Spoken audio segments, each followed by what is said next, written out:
Fisheries Minister Shri Mopidevi Venkaiah Garu is here. So I, on behalf of MPEDA, I extend a warm welcome to him. We have a member from Rajya Sabha, Shri Banta Prakash Garu, who is also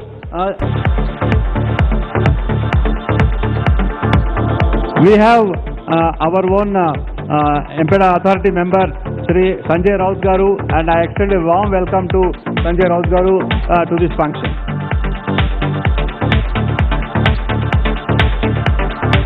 Seafood festival, seafood event will not be complete without the Seafood Exports Association of India. So we have the national president, Shri Padmanabhan Garu here. I extend a very warm welcome to Shri Padmanabhan Garu. I extend a very warm welcome to all the exhibitors here, all the farmers, all the hatchery operators, and all distinguished guests, and also have some of the award winners here. We are giving awards to 10 most innovative farmers during the function. So I extend a very warm welcome to all the award winners, and also I extend a warm welcome to the media and other electronic media and all the guests. Thank you very much. Thank you, and I extend a hearty welcome to you as well, sir. May now invite Shri Mopidevi Venkaiah, Honorable Minister for Animal Husbandry, Fisheries and Marketing.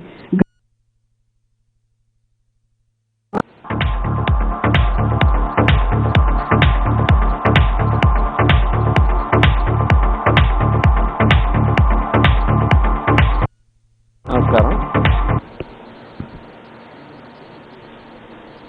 సభాధ్యక్షులు MPEDA chairman గారు పెద్దలు శ్రీనివాస్ గారికి, గౌరవ ముఖ్య అతిథి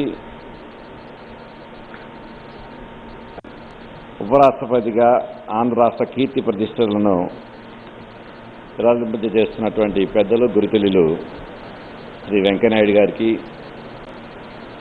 గౌరవ సహచర మంత్రివర్యులు శ్రీనివాస్ యాదవ్ గారికి, గౌరవ పార్లమెంట్ సభ్యులకు, ఇతర అధికారులకు, వివిధ రాష్ట్రాల నుంచి చేసినటువంటి ప్రతినిధులకు అందరికీ కూడా పేరు పేరు నా హృదయపూర్వక నమస్కారాలు తెలియజేస్తున్నాను. MPEDA వారి యొక్క సౌజన్యంతో ఈరోజు జరపడం అనేటువంటిది ఆ రంగానికి ఒక శుభసూచకంగా భావిస్తూ, భారతదేశంలోనే ఎంతో సుచారమైనటువంటి తీర ప్రాంతం, సుమారుగా 8,000 కిలోమీటర్ల పైచీలుకుంటే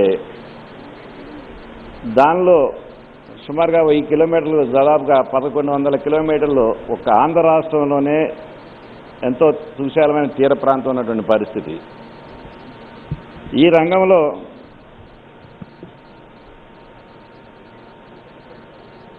బహుశా MPEDA వారి ద్వారా లెక్కల ప్రకారం కానివ్వండి, మెరైన్ ఉత్పత్తులు ఆక్వా రంగానికి సంబంధించి కానివ్వండి, మెరైన్ సెక్టర్ సంబంధించి కానివ్వండి, సముద్ర ఉత్పత్తులు ఇందాక వైస్ చైర్మన్ గారు చెబుతూ కూడా చెప్పారు, చైర్మన్ గారు, వస్తున్నటువంటి ఆదాయంలో రమారమి 60% వరకు కూడాను ఒక ఆంధ్రప్రదేశ్ నుంచే కాంట్రిబ్యూషన్ ఉన్నటువంటిది అభించదగినటువంటి విషయం. మరి ఇంతటి విదేశీ మారక ద్రవ్యాన్ని సంపాదించి పెడుతున్నటువంటి ఆంధ్ర రాష్ట్రానికి సంబంధించి కానివ్వండి, అలాగే మెరైన్ సెక్టార్కి సంబంధించి కానివ్వండి, ఆక్వా రంగానికి సంబంధించి కానివ్వండి, MPEDA నుంచి ఆ ప్రాంత రైతాంగానికి కానివ్వండి, వాటికి వచ్చినటువంటి ప్రోత్సాహకాలు చూసుకున్నట్లయితే కొంచెం ఆలోచింపచేసే అంశంగా మనం ఒకసారి దృష్టి పెట్టాల్సిన పరిస్థితి ఉంది. కారణం, ఇవాళ రాష్ట్రానికి సంబంధించినంత వరకు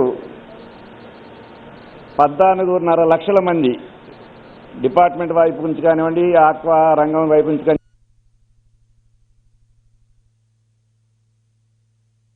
కల్పిస్తున్నారు. అలాగే ఇప్పుడు ఎంతో విదేశీ మారక ద్రవ్యాన్ని ఆంధ్ర రాష్ట్రం యొక్క కాంట్రిబ్యూషన్ తోటే లభిస్తుంది. ఇలాంటి పరిస్థితుల్లో మరి ఈ రంగాన్ని ఇంకా ప్రోత్సహించాలి, మెరైన్ సెక్టార్ని ఇంకా డెవలప్ చేయాలి, సముద్ర ఉత్పత్తులు పెంచాలన్న ఆలోచనతోటే మరి ప్రభుత్వ పరంగా కానివ్వండి, గౌరవ ముఖ్యమంత్రిగా శ్రీ వైఎస్ జగన్మోహన్ రెడ్డి గారు బాధ్యత చేపట్టిన తర్వాత ఎన్నో ప్రోత్సాహాలు ఇచ్చే పరిస్థితి ఉంది. ఇవాళ వాస్తవంగా చూసుకున్నట్లయితే ఆక్వా రంగం వచ్చేసరికి ఎంతో ఒడిదుడుకులతోటి ఎన్నో ఇబ్బందులతో ఉన్నటువంటి పరిస్థితులు. అలాంటి పరిస్థితుల్లో ఆ రైతాంగాన్ని ఆదుకోవాలి, ఆ ఇండస్ట్రీని బ్రతికించాలనే ఆలోచనతోటి పవర్ టారిఫ్ యూనిట్ కాస్ట్ ₹1.50 అందించడం కానివ్వండి, మెరైన్ సెక్టార్లో ఫిషింగ్ యాక్టివిటీస్లో ఉన్నటువంటి రైతులను ఆదుకోవడానికి సంబంధించి బ్యాన్ పీరియడ్లో డీజిల్ సబ్సిడీ ₹6 నుంచి ₹9 పెంచడం కానివ్వండి, బ్యాన్ రిలీఫ్ సమయంలో ఒక్కొక్క ఫిషర్మ్యాన్కి ఆ గ్యాప్ పీరియడ్లో వాడికి ఉపాధి కల్పించడం కోసం ₹10,000 ఆ 45 రోజులకు సంబంధించి లబ్ధి చేకూర్చే విషయంలో కానివ్వండి, క్వాలిటీ సీడ్ని అందించడానికి అవసరమైనటువంటి ల్యాబ్స్ అందించే విషయంలో కానివ్వండి, ఇలాంటి అనేక రకాలైనటువంటి మార్పులను సహాయ సహకారాలను అందిస్తూ ప్రభుత్వ పరంగా ఈ రంగాన్ని ఇంకా ప్రోత్సహించాలి, ఈ రంగం ద్వారా ఎక్కువ ఆదాయ వనరు సముపార్జించి పెట్టాలనే ఆలోచనతో గౌరవ ముఖ్యమంత్రి గారు శ్రీ జగన్మోహన్ రెడ్డి గారు ఎన్నో చర్యలు తీసుకోవడం జరుగుతుంది. వీటన్నిటితో పాటుగా ఎన్ని ఒడిదుడుకులు ఎదురైనప్పుడు కూడాను ఈ రంగం ఇప్పటికే భారతదేశంలో ఆంధ్ర రాష్ట్రం అగ్రగామిగా ఉందంటే ఆ ప్రాంతంలో ఉన్నటువంటి రైతుల యొక్క పట్టుదల, కష్టపడి పనిచేసేటటువంటి స్వభావం, ఎన్ని ఇబ్బందులు ఎదురైనప్పటికీ కూడాను వాటన్నిటిని కూడా అధిగమించి తన లక్ష్య సాధన దిశగా అడుగులు ముందుకు వేయాలైనటువంటి పట్టుదల ఆంధ్ర ప్రాంతానికి సంబంధించినటువంటి ఆక్వా రంగ రైతుల్లో కానివ్వండి, ఫిషింగ్ యాక్టివిటీలో ఉన్నటువంటి మెరైన్ సెక్టార్ సంబంధించి ఫిషర్మెన్లో కానివ్వండి, ఆ దిశగా వాటన్నిటిని కూడా ప్రోత్సహించే స్వభావం ఉన్నటువంటి కార్పొరేట్ రంగం కూడాను ఆంధ్ర రాష్ట్రంలో ఉంటున్నటువంటిది గర్వించదగినటువంటి విషయం. ఇలాంటి పరిస్థితుల్లో మనం అనేక వేదికల మీద ఎంతో సుదీర్ఘంగా ఉపన్యాసాలు చెప్పుకుంటూ ఉంటాం. మాకు ఇంత సువిశాలమైన తీర ప్రాంతం ఉంది, మరి ఇంతటి మత్స్య సంపద మాకు లభిస్తుంది అని చెప్పేసి మనం చెప్తున్నప్పటికి కూడాను ఎంపీడా వారి వైపు నుంచి కూడాను కొంత ప్రోత్సాహాలు అందించవలసినటువంటి అవసరం, కొన్ని తీసుకోవాల్సిన చర్యలు కూడా చాలా ఉన్నాయి.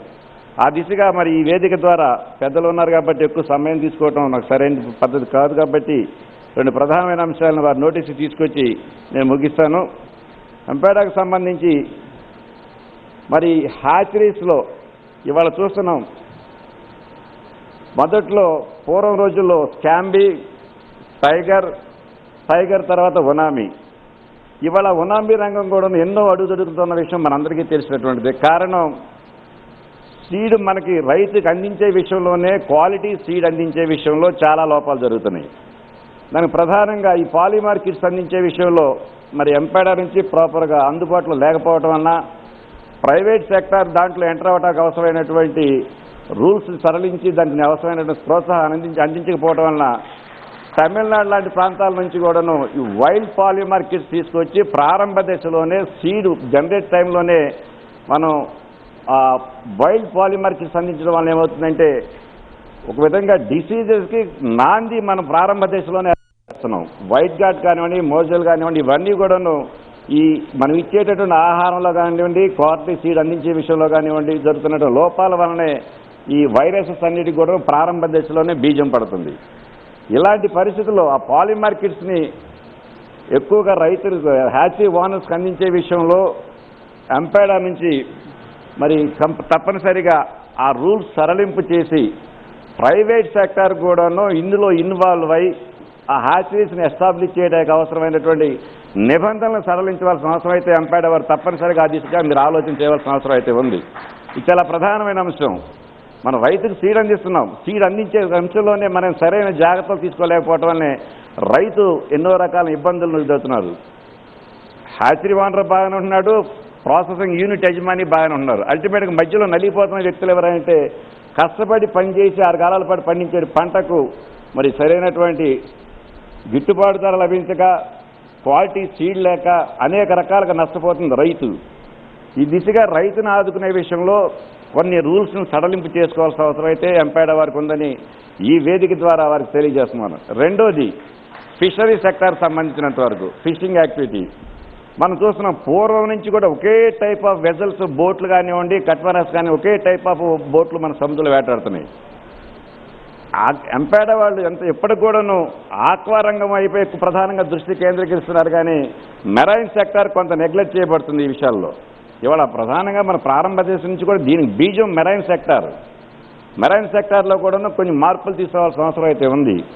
ఆ దిశగా మనం ప్రపంచ స్థాయిలోనే ఈ సముద్ర సంపదని తీసుకురావడానికి అవసరమైనటువంటి మార్పులు కానివ్వండి, టెక్నాలజీస్ కానివ్వండి చాలా వచ్చినాయి. ఇవాళ వాటన్నిటినీ కూడా దిగుమతి చేసి ఆ టెక్నాలజీ అంతటి కూడాను మన వైపు ఉన్నటువంటి సముద్ర సంపద మీద ఆధారపడి ఉన్నటువంటి ట్రెడిషనల్ ఫిషర్మెన్ కానివ్వండి, ఆ ఉన్నటువంటి కార్పొరేట్ సెక్టార్ సంబంధించినటువంటి ఫిషర్మెన్ కానివ్వండి, ఆ టెక్నాలజీని అందించి సముద్ర సంపదను కూడా మనం పెంచుకునే దిశగా ప్రయత్నం చేయవలసిన అవసరం ఉందనే అంశాలు కూడా ఈ సందర్భంగా మీకు తెలియజేస్తూ, మరి పెద్దలు ఉన్నారు కాబట్టి ఇంకెక్కువ టైం తీసుకోవడం సరైనది కాదు, మాట్లాడాల్సిన అంశాలు చాలా ఉన్నాయి కాబట్టి మేము ప్రభుత్వ పరంగా కూడా ఏపీ ప్రభుత్వ పరంగా కూడాను సామాన్య ఆక్వా రైతుకు అలాగే ట్రెడిషనల్ ఫిషర్మెన్కి అవసరమైనటువంటి చర్యలు జాగ్రత్తలు తీసుకునే విషయంలో ఎంపేడ వైపు నుంచి పూర్తి సహాయ సహకారాలు కోరటమే కాకుండా ఈ పాలీ మార్కెట్స్ లాంటి ప్రధానమైనటువంటి అంశాల్లో మీరు రూల్స్ సడలింపు చేసుకుని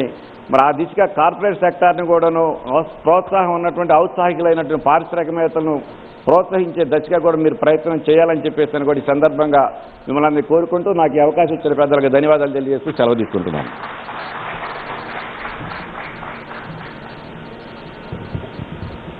Thanks for giving a call to tap the marine resources. Sir, we sincerely admit to utilize the fish resources to the highest level possible judicially. Thank you, sir. May I now invite Shri Srinivas Yadav, Honorable Minister for Animal Husbandry and Fisheries, Government of Telangana, to deliver his speech.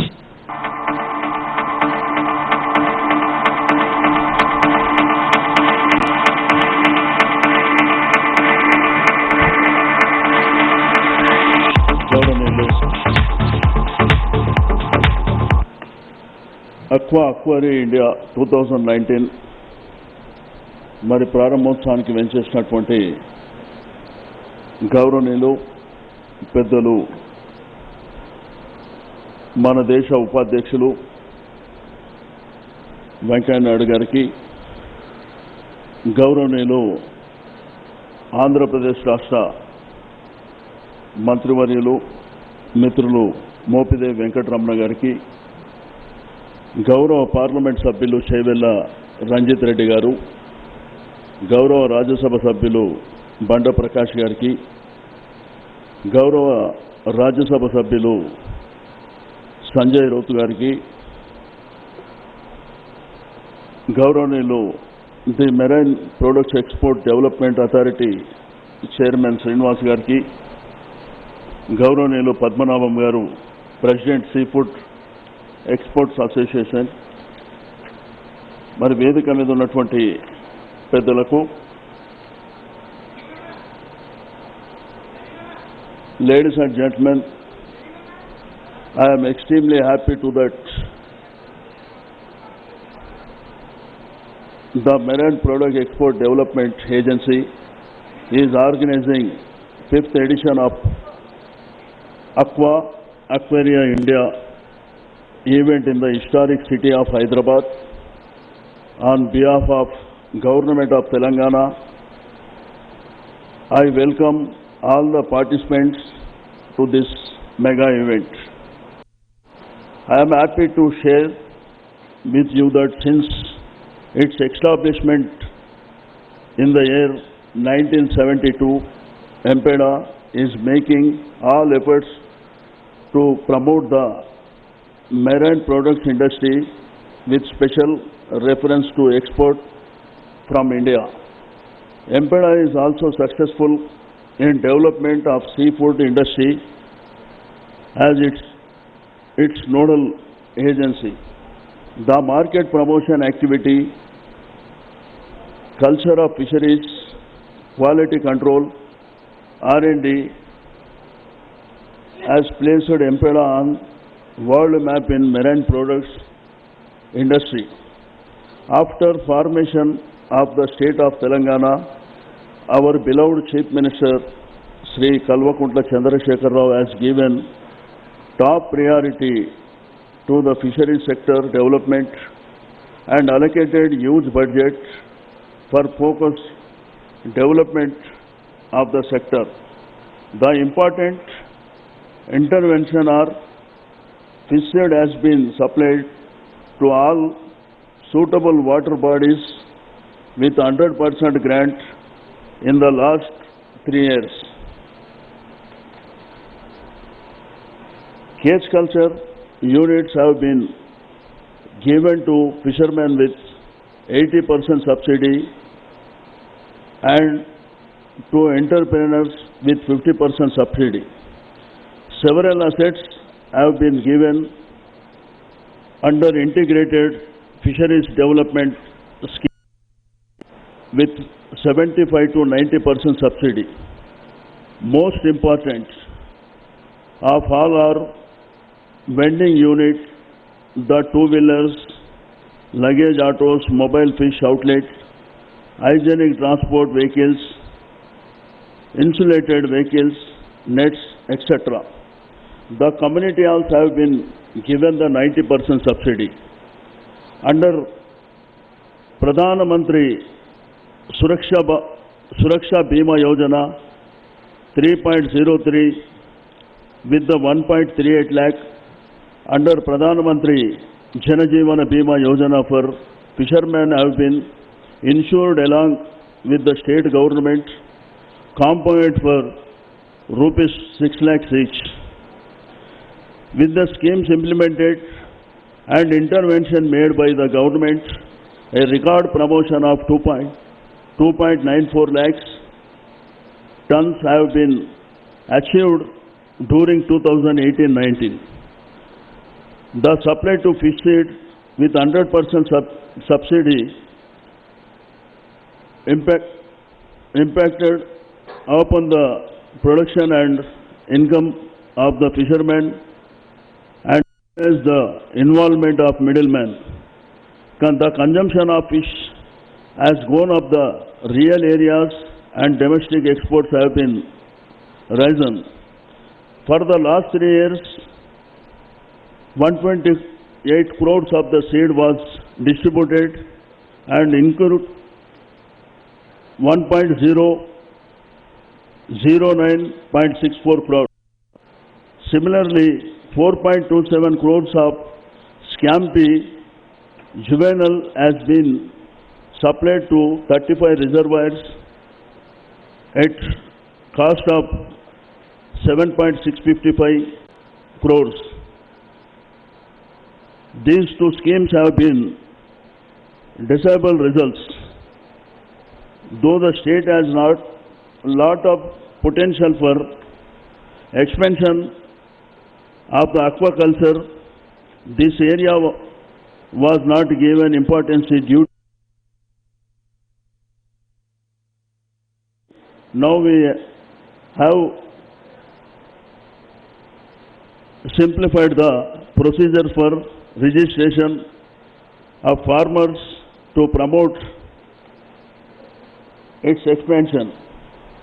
I request the technical help of the Marine Products Export Development Agency MPEDA to expand this sector further and sustainable manner. ఈ రోజు మీకు అందరికీ తెలుసు, మరి యావత్ భారతదేశంలోనే కాకుండా ప్రపంచంలో కూడా మరి సీ ఫుడ్కు ఉన్నటువంటి ఇంపార్టెన్స్ మనం అందరం చూస్తూ ఉన్నాం. బట్ ఈరోజు తెలంగాణ రాష్ట్రం ఏర్పడిన తర్వాత మరి గౌరవ ముఖ్యమంత్రి గారు మరి ప్రత్యేకమైనటువంటి శ్రద్ధ మూలాన ఈరోజు ఈ కమ్యూనిటీకి, ఫిషర్మెన్ కమ్యూనిటీకి సంబంధించి అనేకమైనటువంటి కార్యక్రమాలు డిపార్ట్మెంట్ ఆధ్వర్యంలో చేపట్టడం జరిగింది.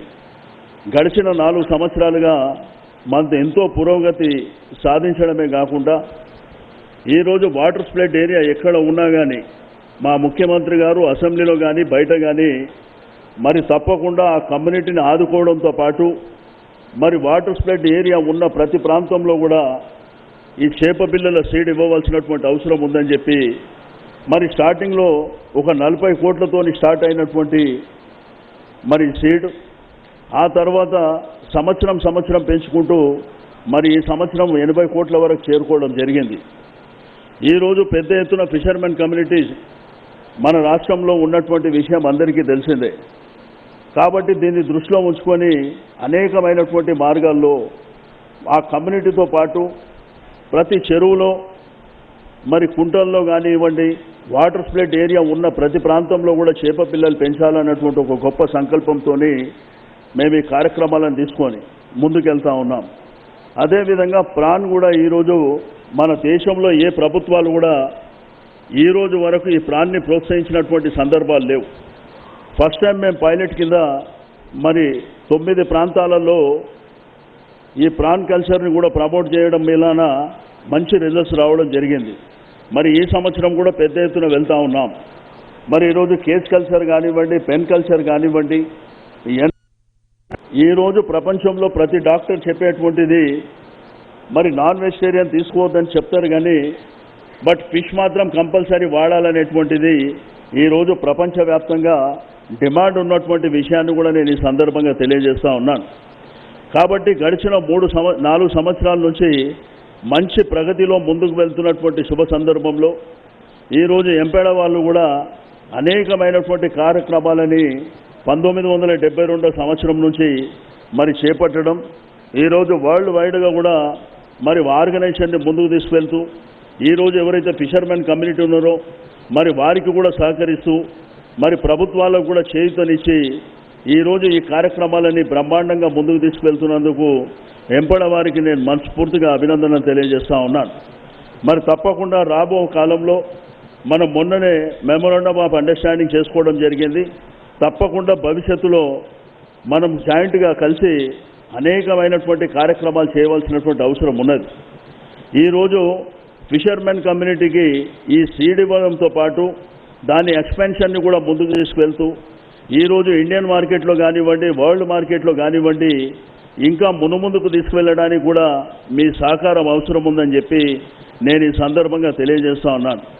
ఈరోజు తెలంగాణ రాష్ట్ర ప్రభుత్వం ఈరోజు అనేకమైనటువంటి కార్యక్రమాలు, ఈరోజు జాకెట్స్ కానివ్వండి, నెట్స్ కానివ్వండి, వెహికల్స్ కూడా మనం గత సంవత్సరం పెద్ద ఎత్తున ఇవ్వడం జరిగింది.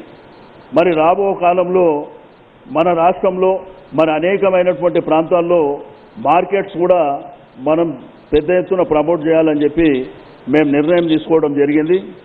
ఆ తర్వాత ఇండియన్ మార్కెటే కాకుండా వరల్డ్ మార్కెట్లో కూడా మీ హెల్ప్ అవసరం ఉంటుందని చెప్పి నేను ఈ సందర్భంగా తెలియజేస్తూ మరి ఈరోజు ఈ కార్యక్రమంలో భాగస్వామ్యమైనటువంటి ప్రతి ఒక్కరికి మరి ఎంపేడ వారికి చైర్మన్ శ్రీనివాస్ గారికి నేను మనస్ఫూర్తిగా అభినందనలు తెలియజేస్తూ సెలవు తీసుకుంటున్నాను. Thank you one and all.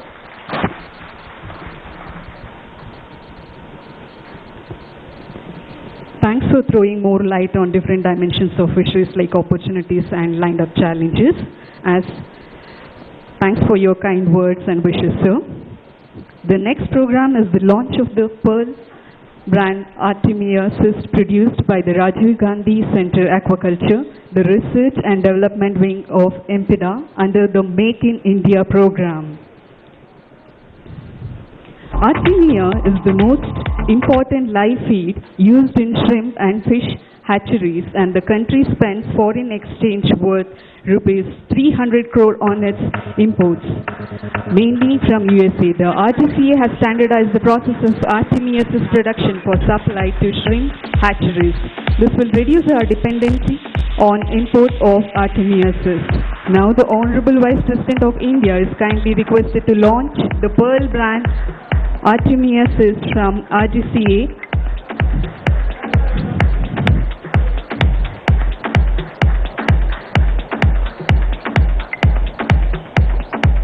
Thank you, sir.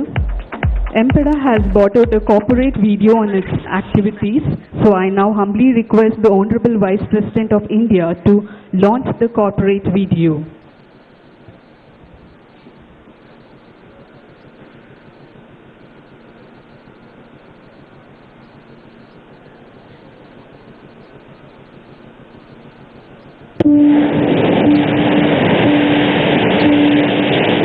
With a vast coastline of over 8,000 kilometers, India is home to a thriving marine industry, with hundreds of thousands of fishermen harnessing the rich waters from the coasts. Recognizing its potential, in 1972, the Government of India established the Marine Products Export Development Authority, or MPEDA, under the Ministry of Commerce and Industry. The MPEDA is a nodal agency set up to promote the export of marine products from the country. It is headquartered in Kochi, with regional offices in all coastal states and trade promotion offices in Delhi, New York, and Tokyo.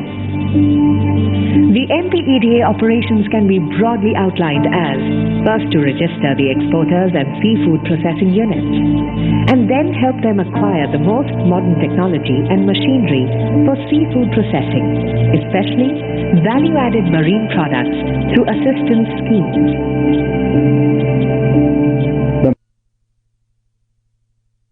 One is the traditional capture fisheries. That means the fishermen venturing into the sea and catching fish. Second one is the scientific farming. We normally call it as aquaculture. Aquaculture requires hatchery-produced seeds and factory-made feed material, and also the grow-out ponds. Since its inception, MPEDA has strived for continuous improvement through diversified interventions right from production through the export value chain. To introduce aquaculture into India, MPEDA has taken an initiative by setting up of two hatcheries, one in Odisha and the other one in Andhra Pradesh. These are called Ospark and Taspark. These two hatcheries put together have paved the way for the successful introduction of aquaculture in India. With these initiatives, India's seafood exports has touched a record level of $7 billion in 2018-19. The Indian marine products export has become the fourth largest marine exporter and the second largest aquaculture producer in the world. To comply with the international standard and regulations, MPEDA set up NABL accredited quality control laboratories for monitoring and surveillance programs. In order to curtail the contamination of antibiotic residues in farmed shrimp, MPEDA has set up a network of ELISA labs along the coastal states to do the pre-harvest testing, which is compulsory for export to European Union of farmed shrimp. To improve upon the traceability of farmed shrimp, MPEDA has also initiated the Unique Farm Enrollment Program, which has so far covered more than 69,000 farms and 2.5 lakh hectares area with the details of their ownership and geographical locations. MPEDA also validates the certificate required for export of farmed as well as sea-caught shrimp to the US market. MPEDA has set up 3 societies that operate throughout coastal states of India to encourage sustainable marine production systems. The Rajiv Gandhi Center for Aquaculture, or the RGCA, is the research and development wing of MPEDA, which has developed breeding and seed production technologies for diversified species. The RGCA facilities in different states provide technical guidance and seed supply to the local farmers. It also operates the only aquatic quarantine facility in India for imported Vaname broodstock and boasts of an aquatic genetics and pathology laboratory. The National Center for Sustainable Aquaculture mobilizes farmers into clusters and helps them upgrade to adopt best management practices in aquaculture. For capacity building of fisher folk on hygienic handling and coastal conservation measures, MPEDA formed NetFish, which works on sustainable fishing practices to maintain the quality and hygiene of the sea-caught products. MPEDA is now trying for the branding of Indian seafood, and the signature store will play a major role in it. And we have seen that a lot of interest is coming for value-added products. The exporters as well as MPEDA are jointly trying their best to see that we make the valuation in India itself, so that the country gets more foreign exchange and the fishermen and farmers get a better price. See, the Indian seafood export sector has been probably one of the fastest growing export sectors from the country. However, the remarkable achievement of the Indian seafood sector is that today it is the single largest supplier of shrimp to the United States. The Government of India, with the Ministry of Commerce and Industry, has come out with the new agri-export policy, which is aimed to double marine exports by 2024. The future of Indian seafood exports lies in aquaculture. And in my opinion, we need to do three things. Number one, we need to take aquaculture into new areas. Number two, we need to diversify aquaculture by bringing new varieties of species. And thirdly, we have to enhance the productivity of our aquaculture from the current levels of about 5 metric tons per hectare to 10 metric tons per hectare. If we can do these 3 points, I'm sure we can increase the Indian seafood exports from the current levels of $7 billion to $15 billion by 2024. Let's work together to achieve this target.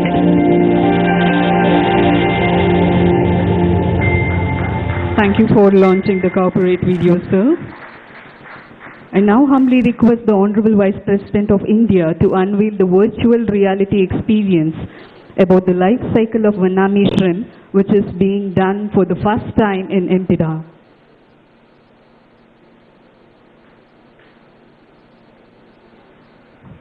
I request Honorable Vice President of India to unveil the virtual reality experience about the life cycle of Vanami shrimp.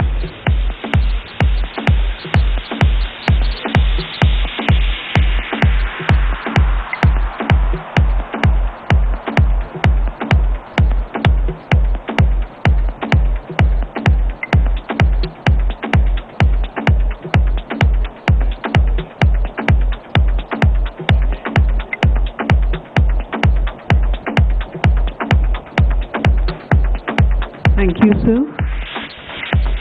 Farmers of our country are the real heroes and provide us the food security. The growth in seafood exports is contributed by the tireless efforts of our aqua farmers that increases export-oriented fish production and innovative farmers to encourage our farmer community.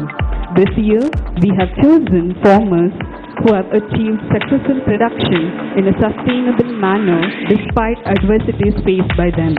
May I now request the Honorable Vice President of India to give away the awards to the 10 successful farmers chosen for this year.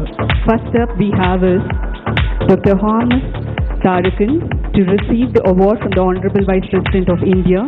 Dr. Hamas Tarakan is the former IPS officer and the chief of RAW belonging to a former family. Now he is a successful farmer of black tiger shrimp in Kerala. Please give it up for Dr. Hamas Tarakan.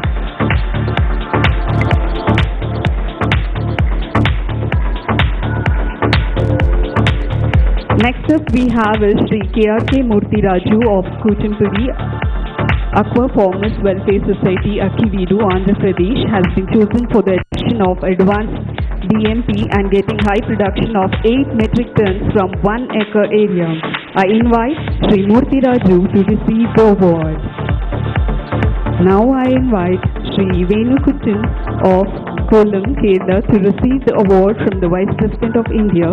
Sri Venukuttan is selected for successful adoption of scientific farming practices in traditional shrimp farms for the last 25 years and achieving a production of 2.7 metric tons from 0.65 hectare. Next up we have is Sri Sagar S. Tandil.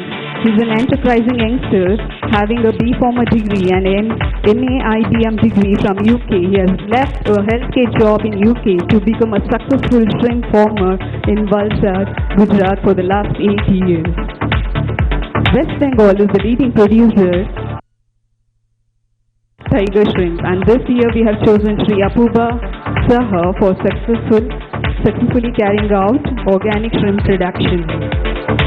Next up we have is Sri Sekhar Rao Sanakini Takaviram Guduru, Andhra Pradesh, has been chosen for his successful practice of Vanami culture during the last 7 years.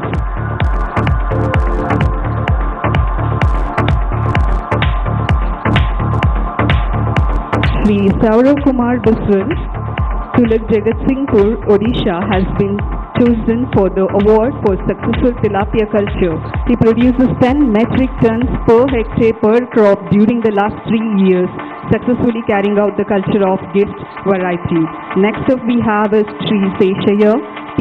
Uttukuru, Nellore, Andhra Pradesh, is another farmer who is engaged in diversified aquaculture. He has been successfully carrying out sea bass culture for the last 4 years. Next, Sri Antapan P.D. alias Jensen is another example for diversification of aquaculture. He has opted for system diversification by adopting cage culture. Next up we have is carrying out the commercial aquaculture without disturbing the natural environment is the ideal sustainable aquaculture. Sri Erishen Puliyanturai, Nagapattinam district of Tamil Nadu, has been involved in aquaculture for the last 30 years, and he has been successfully carrying out mud crab and sea bass culture in the tide-fed flow-through system. We earnestly wish that the awards given away to these farmers not only encourage them to achieve more heights, but also serve as an example and inspiration to other farmers and youth to venture to the aquaculture. We express our sincere gratitude to the Honorable Vice President of India for giving away the awards to the farmers. Now it is the time for the inaugural address by the Honorable Vice President of India. Sir, I request you to kindly deliver the inaugural address.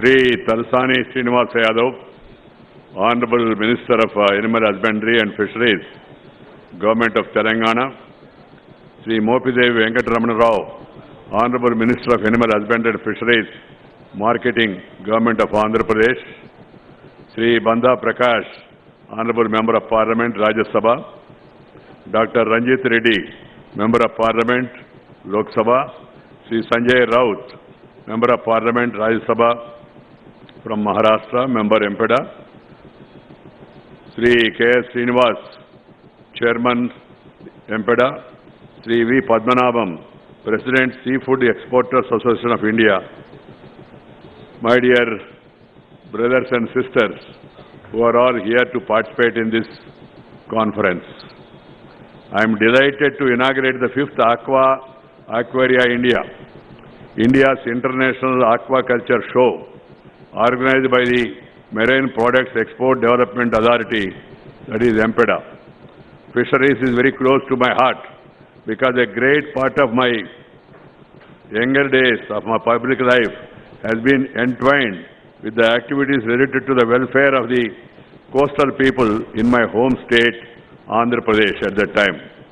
As you know, Asia is the largest fish producer in the world, and in 2016, 85% of the global population engaged in the fisheries and aquaculture sector was in Asia. That's a matter of pride for all of us. In India, only after independence in 1947 was fisheries recognized as a sector with great potential for growth. Mechanization commenced in the year 1950, which was revolutionized harvest and post-harvest activities. Today, India is the second largest fish producer in the world with a population of 13.70 million metric tons of fish during 18 and 19. మొత్తం ప్రపంచంలోనే ఇవాళ ఈ యొక్క మత్స్య సంపద ఉత్పాదన విషయంలో భారతదేశం రెండవ స్థానంలో ఉండడం మనందరికీ కూడా గర్వకారణం అని చెప్పని మీ అందరికీ మనం చేస్తున్నాను. మొదటి స్థానంలో చేరుకోవడం కోసం అందరూ కూడా ప్రయత్నం చేయాల్సిన అవసరం ఎంతో ఉంది. Fish constitute about 10% of our total exports from India and almost 20% of agriculture exports in 17-18. With export earnings of $7 billion, India is the fourth largest exporter of fish in the world. Still, there is a lot of scope for improving our exports also. Apart from exporting marine products worth more than 47,600 crores, the sector also provides employment opportunities to more than 14.5 million people residing in remote villages of the Indian coast. Contribution of fisheries to the GDP is about 1% and about 5.37% to the agriculture GDP. The world fish production through capture and culture fisheries in the marine as well as freshwater regimes was estimated to be about 178.8 million metric tons. Out of this, the fish production was estimated at 157.9 million metric tons. The world population is ever increasing and the rising food demand is putting further pressure on the available food resources also. ప్రపంచ జనాభా పెరుగుతూ ఉంది, మన జనాభా కూడా పెరుగుతూ ఉంది. ఆహారపు అలవాట్లు ఎంత అదనంగా ఉత్పత్తి చేయాల్సిన అవసరం కూడా ఉందనే విషయాన్ని మనందరం గుర్తించాల్సిన అవసరంతో ఉంది. Hence the need to boost fish production is felt now more than ever to ensure food security to our billion strong population. Since over 16% of animal protein supplies originate from the fisheries sector, the sector is identified as a major factor contributing to food security. As on now, we may think that we have food security. India is definitely having food security, but we should not be complacent because our population is increasing, our food habits are changing, and also there is a dearth of protein, there is a deficiency of protein in what we are eating. We need to eat protein food. This has to be understood by all, not only we, even people living in other parts of the globe. మనం అందరం అనుకుంటున్నాం మనకు కావాల్సినంత బియ్యం ఉన్నాయి, కావాల్సినంత గోధుమలు ఉన్నాయి, శుభ్రంగా మనం భోంచేస్తున్నాం కదా, ఇంతకన్నా మనకేం కావాలని చెప్పని. ఈ గోధుమలు బియ్యము ఇవి తినడము వాటిలో పోషక పదార్థాలు చాలా తక్కువ. పైపెచ్చు దాంట్లో ఉండే కొద్దిగా గొప్ప పోషక పదార్థాన్ని అంతా బాగా పాలిష్ చేసి ఫ్యాషన్ కోసం ఉండే బలాన్ని అంతా తీసేసి పనికి మాలిన చెత్తను మనం ఎక్కువ తింటూ ఉన్నాం. కానీ ఆ విషయం మనకు అర్థం కావడం లేదు. అర్థం చేసుకోవాల్సిన అవసరం ఎంతో ఉంది. As per all medical standards, the high protein and fatless and useful food is fish. మనం తినేవాటి అన్నిటిలో కూడా బాగా ఉపయుక్తమైంది, ఆరోగ్యవంతమైంది, మనకు ఆరోగ్యాన్ని కలిగించేది, అనారోగ్యానికి అవకాశం ఇవ్వండి, మనకి ఇబ్బంది కలిగించినట్టే ఆహార పదార్థం ఏదైనా ఉందంటే అది మత్స్య సంపద, చేప అనే విషయాన్ని మనం అందరం గుర్తించాల్సిన అవసరం ఉంది. కొలెస్ట్రాల్ సమస్య లేదు, ఫ్యాట్ సమస్య లేదు, నీకు అజీర్ణం సమస్య లేదు. ఆహారంలో కానీ సమపాడలో మనం కానీ చేపలు దానికి సంబంధించిన యొక్క తదితర కుటుంబ సంబంధమైన వాటిని భుజిస్తే మనకి శక్తి వస్తుంది, దానితో పాటు మన ఆరోగ్యం కూడా మెరుగుపడుతుంది. అందుకని now the entire world is focusing about proper food. We also in India has to look inside and see what we are doing, and our food habits are changing, which is not good for the country. We have food habits which are given by our forefathers. Thousands of years of civilization, they have given us food. What is useful for what season? ఋతువులను బట్టి, ప్రాంతాన్ని బట్టి, వాతావరణాన్ని బట్టి మన పెద్దవాళ్ళు మనకు ఆహారపు అలవాట్లు నేర్పించారు. ఈ దేశంలో ఉన్నంటే ఆహారపు అలవాట్లు, ఆహార పద్ధతులు, కూరలు ప్రపంచంలో ఏ దేశంలో కూడా ఇన్ని అవకాశాలు లేవు. We have vast opportunity of varieties of food. Vast. There is no need to look towards West or look to others for food habits. But unfortunately it is happening because of packaging, because of branding, because of cinema, because of westernization, we are also getting tempted towards that. And people are saying now, sir, packed food is available, instant food. Instant food means constant disease. This has to be understood by all. Food cannot be instant, it has to be properly cooked. ఆహారాన్ని పచనం చేయాలా, మంచిగా వండాలా, దానికి కావాల్సిన దినుసులన్నీ వాటితో కలపాలా, అప్పుడే దానికి రుచి పచి వస్తుంది. ఆ విషయాన్ని మనందరం కూడా గుర్తుంచుకోవాల్సి ఉంది, యువతరానికి చెప్పాల్సి ఉంది. కానీ ప్రచార సంభ్రమంలో కొట్టుకుపోయి ఆ వ్యామోహంలో మనం మన పాత ఆహారపు అలవాట్లను వదిలేస్తూ ఉన్నాం, కొత్త అలవాట్లు నేర్చుకుంటూ ఉన్నాం. పిజ్జాలు, బర్గర్లు అత్యంత హానికరమైనవి. They are the most harmful products of food. This is not what I am saying. Even the American magazines, health magazines, international magazines are all saying because of two things that are happening. The non-communicable diseases are spreading very fast. The reason is, one is lifestyle change. The lifestyle has changed a lot. మనం ఎవరం కూడా ఇప్పుడు ఎవరం ఇంతకు ముందులాగా ఎవరం కూడా వ్యాయామం చేయడం లేదు, శరీరానికి శ్రమ పెట్టడం లేదు. అందువల్ల కూడా శరీరం మనం తిన్నదాన్ని సరిగా జీర్ణించుకునే పరిస్థితిలో లేదు. We're not doing even minimum physical exercise. The prime minister also yesterday gave a call for fit India. It is very relevant, very useful, and it should become a people's movement, not a government activity. Fit India movement, fit India movement is very much the need of the hour because of the change of lifestyle. Otherwise, we will become lazy first and then crazy first, and then we will become patients also. This is what is happening. 12% cancer spreading. Diabetic, 20% diabetic. Imagine what is happening. One is, we are not having proper daily exercise. Those days everybody used to walk. You want to go to toilet also. I am not suggesting you go out now for toilet. You have a toilet at home. Swachha Bharat is there. But physical activity has to be part of the life. If you are physically fit, then you will be mentally fit and alert. A physically fit nation, a healthy nation can become a wealthy nation. But a wealthy nation, there is no guarantee can become a healthy nation. Arogyame Mahabhagyam ani mana peddavadu chepparu.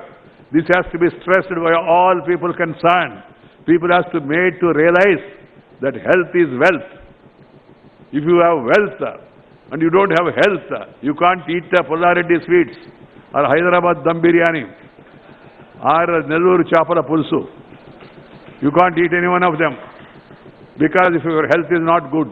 So we have to take care of health and do some physical fitness activity. I am 70 now and I play badminton every day morning 1 hour. 1 hour. And I walk half an hour wherever I go. And then I also try to do yoga for 20-25 minutes. Yoga also, some people have some problem with yoga. People say, sir, yoga, one boy asked me, sir, yoga means, I said, what is your problem? He said, sir, yoga means you have to do Surya Namaskara.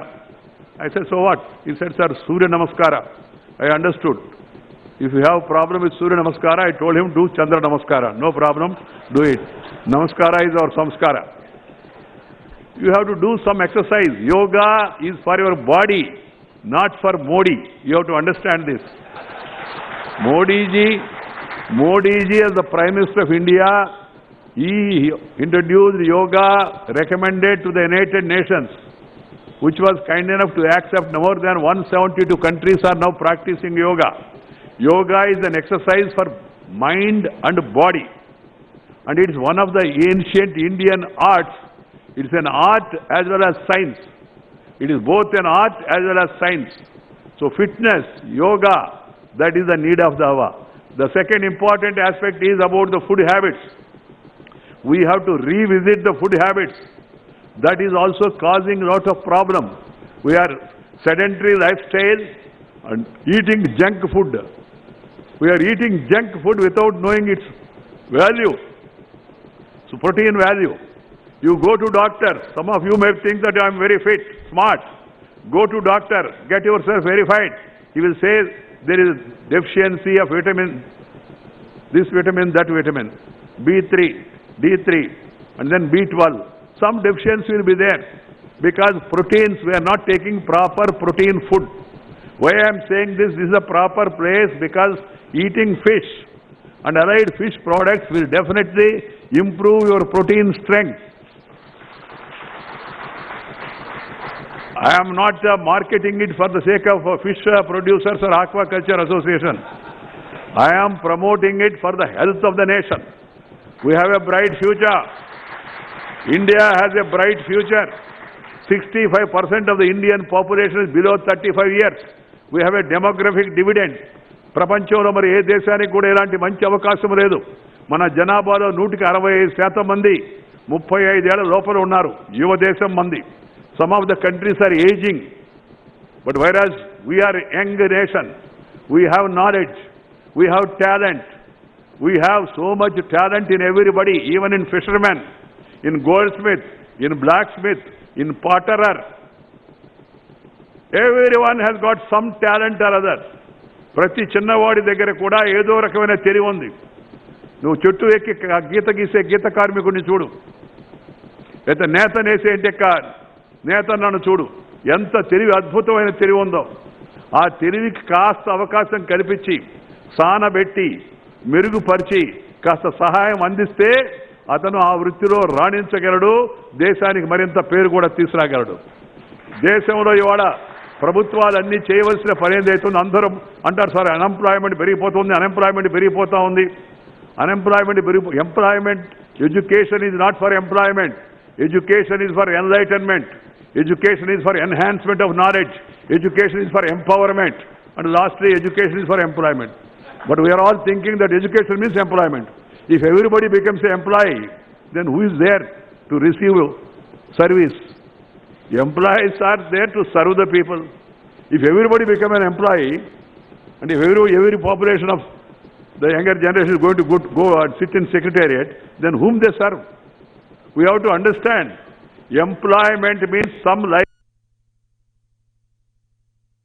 opportunities were there earlier, but unfortunately they have been named after caste, and some of the castes are looked down upon by our system, which was meaningless. Kammari, Kummari, Vadrangi, Neta, Geeta, Boya, Yadava, Takali, Mangali, అన్ని వృత్తులు కూడా, ప్రతి ఒక్క వృత్తి కూడా పవిత్రమైంది. It's a noble profession. దారులు కొట్టే బదులు, జోబులు కొట్టే బదులు, మోసాలు చేసే బదులు, అవినీతికి పాల్పడే బదులు నీ వృత్తిని నువ్వు చేసుకుంటే, నీ పనిని నువ్వు చేసుకుంటే అంతకన్నా గొప్ప విషయం ఇంకేముంది? If you are doing your duty, if everybody does their duty, you can make the country mighty. We have to understand, doing duty will add to the mighty of the country as well as state also. I am very happy Telangana government has given special impetus to animal husbandry, sheep breeding, goat rearing, and also fisheries. These are all activities, rural activities. They need to be strengthened further. పైపెచ్చి ఇప్పుడు ఆ కులవాళ్ళు మాత్రమే ఆ పని చేయడం లేదు, ఆ రోజులు పోయినాయి. I was just telling Srinivas Yadav, as an MLA, I used to have 200 sheep, and it was very profitable. గొర్రెలు ఎమ్మెల్యేగా గొర్రెల పంపకాన్ని చేపట్టాను నేను. ఆ తర్వాత ఆ చూసుకునే అంటే కురవాడికి క్యాన్సర్ వచ్చి చనిపోవడంతో మా బంధువు నాకు అంత సమయం లేకపోవడం వల్ల వదిలిపెట్టాము. కానీ అది లాభసాట అయినది, ఎవరిని మోసం చేయడంలా, సంతృప్తినిచ్చేది మనకి. అలాగే ఏ వృత్తి చేసినప్పటికి కూడా ఆ వృత్తి ఎవరు వెనకబడి దానికి ఏదో ఫ్యాషన్ పెట్టుకునే వాళ్ళు మనం అందరూ ఏం చేస్తున్నామంటే, నేను చేపలు పెంచుతున్నాను, చేపలు పెడతాను అంటే, ఓహో చేపలా అంటారు. అంటే నేను ఆక్వాకల్చర్లో ఉన్నానంటే, ఓహో ఆక్వాకల్చరా వాడు పేరు. సమాజము ఏ వృత్తినైనా సక్రమంగా చేసుకునేవాడిని గౌరవించాలా. ఎందుకంటే ప్రజా జీవితానికి అనేక రకాల అవసరాలు ఉన్నాయి. ఆ అవసరాలను వాడు తీరుస్తూ ఉన్నాడు. కుండలు తయారు చేసే కుమ్మరి తీరుస్తున్నాడు. పైపెచ్చి వాళ్ళ వృత్తులు మారాయి, ప్రవృత్తులు మారాయి, రుచులు మారాయి, అభిరుచులు మారాయి. కులానికి వృత్తికి సంబంధం లేదు. వ్యాపారం చేసేవాడిని వైశ్యుడు అన్నారు, పుల్లారెడ్డి వైశ్యుడా? రాజ్యం చేసేవాడిని రాజు అన్నారు, నరేంద్ర మోడీ రాజా? చంద్రశేఖరరావు రాజా? లేదా జగన్మోహన్ రెడ్డి రాజా? కాదు కదా, క్షత్రియుడు కాదు కదా. వ్యాపారం చేసేవాడిని వైశ్యుడు అన్నారు, ఇందాక చెప్పాను కదా. అదేవిధంగా ఏ వృత్తి చేసినప్పటికి కూడా ఆ వృత్తి బట్టి చూడాల్సింది తప్పితే అది పెద్దదా చిన్నదా కులంతో దాన్ని ముడిపెట్టకూడదు. ఇవాళ దానికి రెలవెన్స్ కూడా లేదు. దీన్ని దయచేసి అందరూ అర్థం చేసుకోవాల్సి ఉంది. వృత్తులను మనం ప్రోత్సహించాల్సి ఉంది. ఏ వృత్తి కూడా తక్కువ కాదు. ఇప్పుడు పాపులర్ షూ మార్ట్, చెప్పులు తయారు చేసేవాడిని చెమరన్నారు ఒకప్పుడు. ఇప్పుడు popular Shoe Mart Pichaiah Chowdary, లేకపోతే బాటా, వీళ్ళందరూ కూడా ఆ కులం కాదు కదా. అనవసరంగా మధ్యలో దాన్ని తీసుకొచ్చి పెట్టి కులాన్ని పెట్టి తక్కువగా చూపించి మనసులో వ్యాకులం ఒక రకమైన వరిని మనం క్రియేట్ చేస్తున్నాం. So there is a need for change of mind set. Every profession is a good profession. They are all adding value to the profession, to the wealth of the country. They are all wealth creators. ఊళ్ళో చేపలు పట్టే మత్స్యకారుడు ఆయన కూడా ఈ దేశం యొక్క సంపదకు తన వంతు కృషి చేస్తున్నాడనే విషయాన్ని మనం గుర్తించాల్సిన అవసరం ఎంతో ఉంది. అదేవిధంగా ఇతర వృత్తుల్లో ఉన్నవాడు కూడా. So all these professions and obligations, they must be given respect. They must be given advantage of the new technology, new science and research. The purpose of research is to make the life of the common people comfortable. నువ్వు చేసేంటక్క మనం ఈ seed దాని development కానీ, లేకపోతే దాన్ని store చేసేందుకు అవకాశం కానీ, దానికి కావాల్సిన ఫీడ్ కానీ, లేకపోతే దానికి మార్కెటింగ్ కానీ, ఆ మార్కెట్లో జరిగే మోసాన్ని అరికట్టి రైతుకు నేరుగా లాభం వచ్చే విధానం కానీ, వీటన్నిటిలో కూడా ప్రభుత్వాలు, ఎంపీడా లాంటి ఆర్గనైజేషన్లు ఇవన్నీ కూడా ఆయా వృత్తుల్లో ఉన్న వాళ్ళందరినీ ఆదుకోవాల్సిన అవసరం ఉంది. That is the duty and responsibility of the state. State means government at the center and the state and also the various organizations. The global per capita food fish consumption is estimated at 20.7 kg per annum. Out of this, 11.4 kg, 55% is contributed by aquaculture and rest by capture fishery. ఇవి చూడండి, ఆ పేర్లు చెప్తేనే మనకి హుషారు. రెస్టారెంట్కి పోయామనుకోండి, ఆ restaurant పేరు పెడతాడు ఆవిడ ఏమని, chicken 65, age is not even 25, వాడు 65 తింటాడు పోయాక పేరు చూసి. Chicken Manchuria, you have Himalaya here, why do you think of Manchuria, Bulgaria and Somalia? You can have your own names. So అందుకే మన పేర్లు మనం పెట్టుకోవాలా, గర్వించాలా. నేను అప్పుడప్పుడు నా 5 స్టార్ హోటల్కి వెళ్తే ఇంతకు ముందు వెళ్ళే అవకాశం ఉండేది, అప్పుడప్పుడు పిల్లలు తీసుకెళ్ళేవాడిని. ఇప్పుడు అవకాశం లేదనుకోండి. చూసారు నెల్లూరు రెస్టారెంట్ చూస్తే, పేర్లను చూస్తే కొంతమంది నెల్లూరు చేపల పులుసు అని రాసేవారు, రాజు గారి రొయ్యల పలావు. మన పేర్లు మనం పెట్టుకుందాం. మన పేర్లు కొదవా, మనకి రుచులే కొదవా. మన రుచులు ఇవాళ ప్రపంచాన్నంతా ఆక్రమిస్తూ ఉన్నాయి. ఎక్కడికి వెళ్ళినా ఇడ్లీ, నీ సాంబార్, నీ దోశ, నీ కూరలు, వీటన్నిటికీ ప్రపంచవ్యాప్తంగా డిమాండ్ ఉంది. మన శరవణ భవన్లు, మన వాళ్ళ రెస్టారెంట్ ఎక్కడికి వెళ్ళినా, మన ఫ్రాన్స్ వెళ్ళాను నేను, వెళితే శరవణ భవన్ ఉంది అక్కడ కూడా. ఇంగ్లాండ్లో ఎన్ని ఇండియన్ రెస్టారెంట్, అమెరికాలో రెస్టారెంట్ ఉన్నాయి. మొన్న చిన్న దేశాలకు వెళ్ళాను ఈ మధ్య. 1 month back I went to Baltic countries, Lithuania, Latvia, Estonia. Population అంతా తెలుసా, 12 lakhs, 28 lakhs, below 40 lakhs, 3 countries. But they are doing well. And one of their main activities is fisheries. And one of their main food is fish. They have offered me good food, good fish food, which they prepared. They eat other things also, but food is an important. And our own products, and we must provide employment to the rural people. That is the need of the hour. We must take care of the people in the rural area. Everybody cannot come to IT. Everybody cannot come to engineering or medicine and then cannot afford. But being in the village, you should give him some support for his profession. అందుకే ఇప్పుడు మనం పాత రోజుల్లో ఎక్కడికెక్కడ ఏ ఊరికి ఉండేవి, చెరువులు ఉండేవి, దొరువులు ఉండేవి, వాగులు ఉండేవి, వంకలు ఉండేవి, చిన్న నదులు ఉండేవి. మనం విజయవంతంగా అన్నిటినీ మూసేశాం. చెట్లు ఉండేవి, అన్నిటినీ కొట్టేశాం. అందువల్ల వర్షాలు తగ్గిపోయి ఇప్పుడు త్వరగా మళ్ళీ కొత్తగా చెట్లు వేస్తున్నాం. ఇప్పుడు చెట్లుగా నదుల సంరక్షణ ఉద్యమాలు చేపడుతూ ఉన్నాం. Because we acted against nature. What I want to suggest is that everybody should love and live with the nature. Nature, culture together for better future. This has to be understood by one and all. ప్రకృతిని ప్రేమించు, ప్రకృతితో కలిసి జీవించు.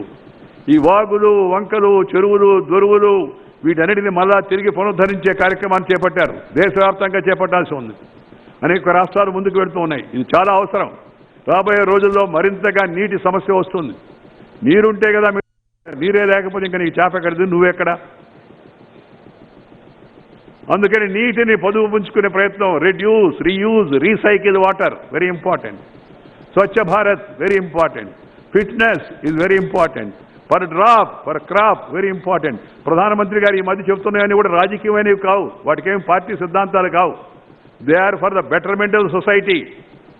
మన జీవితాన్ని మరింత మెరుగుపరచుకోవడానికి వచ్చేయండి. ఇవన్నీ కూడా ప్రజా ఉద్యమాలు కావాలా. మనందరికీ అలవాటైపోయింది, ఏదైనా చేయాలంటే అన్ని గవర్నమెంట్ చూసుకుంటుంది, మనకెందుకని. సబ్కామ్స్ government means you know what happens. People's involvement, people's participation is very much needed to preserve all these natural assets. This has to be understood by one and all. India is blessed with vast aquatic resources with a rich diversity of fish fauna for sustainable utilization. Our country harbors about 2,200 species of fish, which accounts for about 11% of all the fish species globally. With a long coastline of over 8,000 kilometers, the biggest asset for us. 2.2 million square kilometers of exclusive economic zone, 0.5 million square kilometers of continental shelf area. India is estimated to have exploitable fisheries resources of 3.9 million metric tons, of which only about 3.0 million metric tons are presently exploited. So there is so much scope for further exploitation.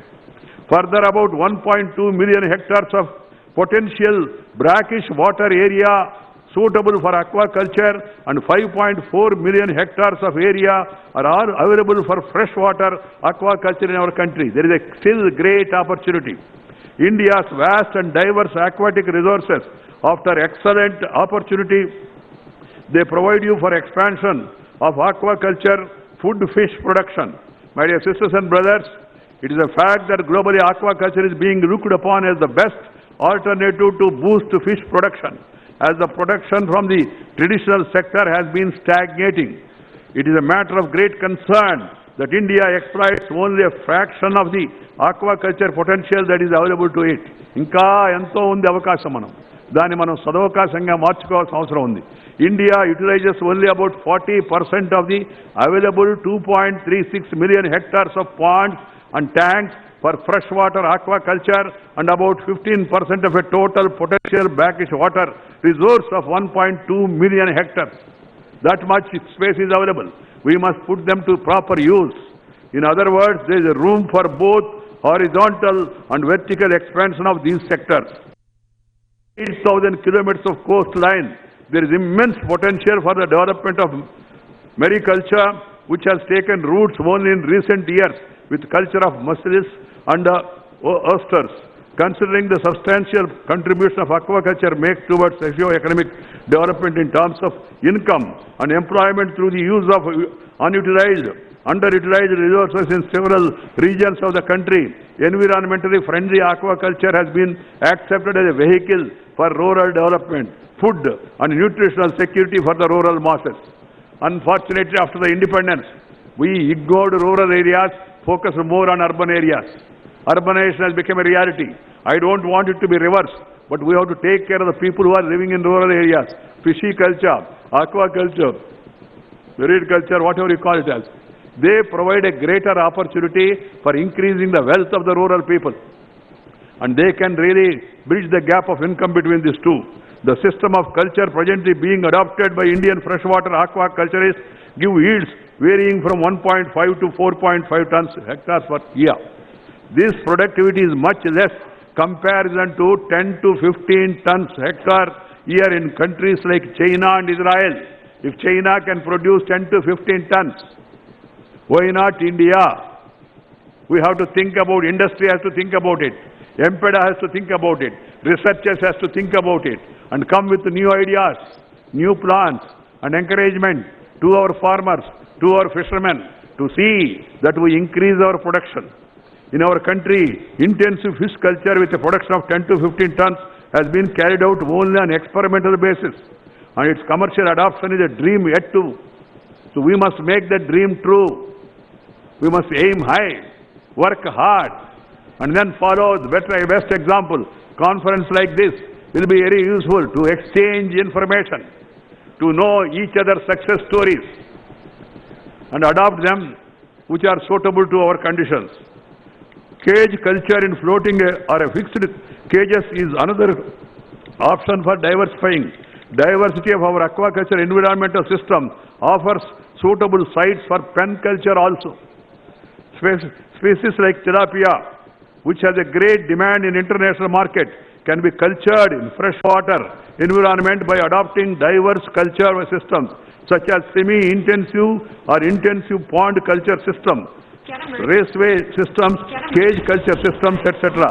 Currently, shrimp is the major species cultured in the coastal aquaculture systems and constituted the export-oriented aquaculture sector in the country. Commercial shrimp culture, which commenced in the early 90s, reached a peak in the year 1718 with a production of 7 lakh metric tons of shrimp and scram put together. I salute the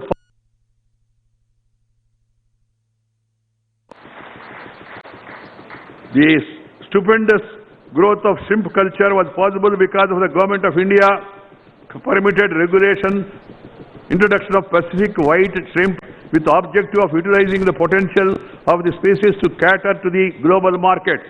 My dear sisters and brothers, most Asian countries are focusing on increasing fish production through advanced technologies interventions, as there is a global general understanding that production from marine capture fisheries does not promise much future in terms of quantity. Studies have shown that catches from the wild capture fisheries have actually been declining since peak global catches in the mid-90s. It is estimated that primary production of the global ocean is expected to decline further by 6% by 2100 and by 11% in the tropical zones. Our future outlook must focus not on increasing our fishing efforts in the sea, but on judicious use of the declining fisheries resources. This is an important point to be noted. We need to focus on reducing losses and value addition and supplementing the ever-increasing need for fish through modern aquaculture technologies and diversification of the products. Diversification of agriculture, diversification of products is very much required. This has to be understood by the planners and also by the farmers. On one hand, we must focus on ensuring FAO code of conduct for responsible fisheries. The promotion, regulation and monitoring of responsible fishing practices through robust fisheries management and governance frameworks are essential for the substantiality of fisheries resources. If they want to sustain, you must go for this new frameworks. Reckless exploitation of limited resources, especially endangered marine species, must be strictly prevented. We must also address burning concerns of pollution of marine and freshwater pollution, discarded plastics and other residential waste discharged from pesticides and industrial chemicals eventually find their way into our water bodies with the devastating consequences for aquatic life and the habitats they depend on. This has to be understood by one and all. The looming threat of global warming and climate change would certainly have adverse effects on marine and aquatic habitats and life norms. There is a need to respond to climate change in a coordinated manner across all food systems to ensure opportunities are maximized and negative impacts are reduced and to secure food and livelihood provision. Sustainability and conservation must be the twin pillars on which we build our fisheries sector in the future. My dear sisters and brothers, it is also necessary to ensure that much of the economic benefits from both capture fisheries and aquaculture reach the primary producer. That should be our duty. The fishers and the fish farmers. They should get the maximum. Now often the complaint is, sir, we are getting minimum, the middlemen are exploiting us and they are getting maximum. And some people say the fishermen, they get only 25%, 30%, others get 70%. This should not be there. They should also get their due. We must see to it, and it is the duty of the government and organized like MPEDA to see that the fishermen, who are the primary producers, they get the maximum for their effort they have put in. We need to place special emphasis on the initiatives which will improve the economic condition of farmers. A number of interventions are needed. We must, for example, reduce the role of middleman, provide crop insurance, enhance access to credit. Timely, affordable credit is need of the hour. Develop cold chains. Unless you have vast cold chain, these are all perishable items. They will not last for more than a day or two. So that being the case, you need to have developed cold chains. Banks must lend liberally for cold storage also, and good up-country market linkages. Provide infrastructure for post-harvest storage, handling and value addition. And this information must be available on net. What is the correct market? We are sending our fish to Bangladesh, sending our fish to different parts. Even in Delhi, we get fresh fish from Andhra Pradesh. I would like to see that the fish producer be able to know what is the price people are purchasing fish in Delhi, taking the transport cost and also the investment. The main income should be given to the farmer, the producer. I am aware that all essential technological support is being provided by 8 fisheries research institutes under Indian Council of Agriculture Research, ICAR, several other mandated organizations like the National Fisheries Development Board, NFDB, and numerous NGOs such as the Asian Fisheries Society, Indian branch. However, much more needs to be done to spread awareness and provide service to the farmers. Fisheries and aquaculture are multidisciplinary subjects where scientists and technologists have to work as teams. Gatherings such as this, one should focus on not only as a platform for sharing knowledge and information on new technologies, but also strive to take up this knowledge to the common people. Fish farmers and primary producers, greater R&D support with the strong linkages and between research and development agencies. Increased investment in fish and shrimp hatcheries, diversified aquaculture species, establishment of aquaculture estates, feed mills, and ancillary industries have all been identified as important areas for maintaining the pace of growth of the sector. Policy decisions on the utilization of the offshore region for sea farming also is to be taken into account. I am happy that the Prime Minister has segregated animal husbandry and fishery from agriculture. He created a separate ministry so that it will be able to focus. It will be able to focus more on the challenges faced by these sectors. Agriculture should be streamlined through a set of regulations, codes of practices for various subsectors with suitable penal provisions for violation. Activities and responsibilities of different institutes working for development of aquaculture with the different plans and allocations also to be defined to avoid ambiguity and duplication. The Government of India is in the vanguard of transforming the economy and has envisioned to double farmers' income by 2020. Efforts to reduce costs and improve productivity and quality. By 2022, farmers' income has to be doubled. This is the target given by the Prime Minister, but mere Prime Minister's statement alone or some policy formulations alone will not suffice. All of us should focus our attention, center, state, local bodies, cooperative bodies, all of us should put their energies together in order to achieve enhanced production and productivity and assure a decent farm gate price to the fisheries and fish farmers and simultaneously provide the requisite impetus to the fisheries sector, leading to a paradigm shift. There is imminent need for formulating and adopting multi-pronged strategies and interventions. I earnestly hope that all the discussions during the technical sessions will be directed towards sustainable development of aquaculture for optimal utilization of our resource potential. I congratulate MPEDA for organizing the 3-day exposition of this magnitude, covering exposition and technical sessions. Such events will help giving a renewed impetus to the sector by infusing new ideas, advanced technology. I earnestly hope that all the discussions during the technical sessions will be directed towards sustainable development of aquaculture for optimal utilization of our resource potential. I am glad to declare that this event inaugurated, and I wish exposition all the success. I am happy people from different. I gave award to one of the gentlemen. He said he is former IPS. The people should enter into agriculture, to aquaculture, to fishiculture. But what is happening is, unfortunately, as agriculture is becoming unviable, people are leaving agriculture and going to government jobs, even if it is class 4 also. Okay, sir, that is better than agriculture. This is the thinking. We should see to it why it is happening. People are taking to other professions. He want to make his son as a doctor. Doctor want to make his son doctor. Actor want to make his son actor, even if the face is not good. Teacher want to make his son as a teacher. Businessman want to make his son as a businessman.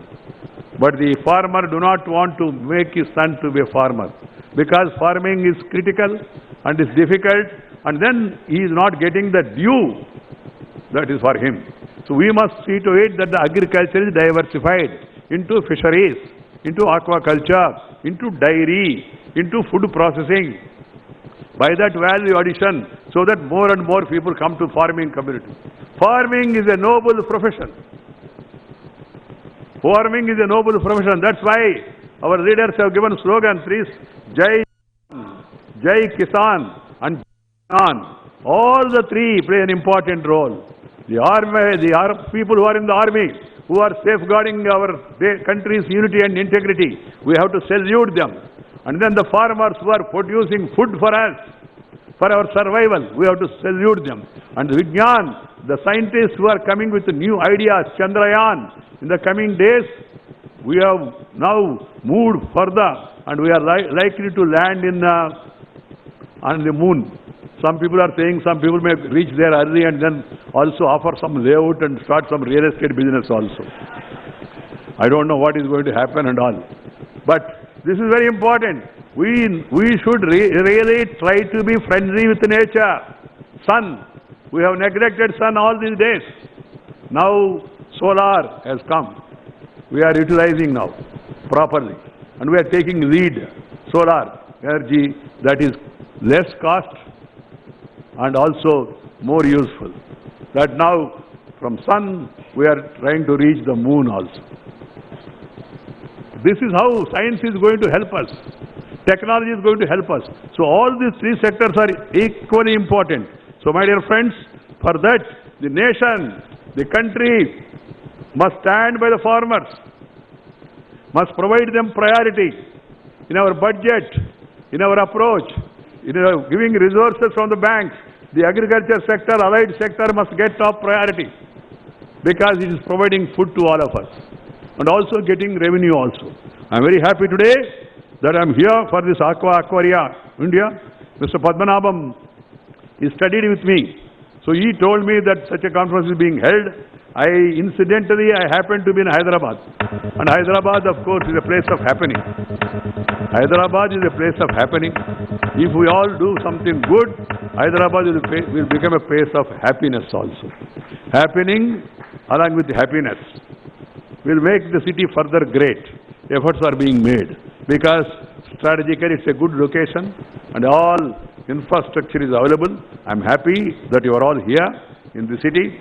We are going to be there for 3 days. Enjoy Hyderabad and also enrich the knowledge, enhance your understanding, and then see to it that the country makes further progress. Thank you very much. Namaskar. Jai Hind.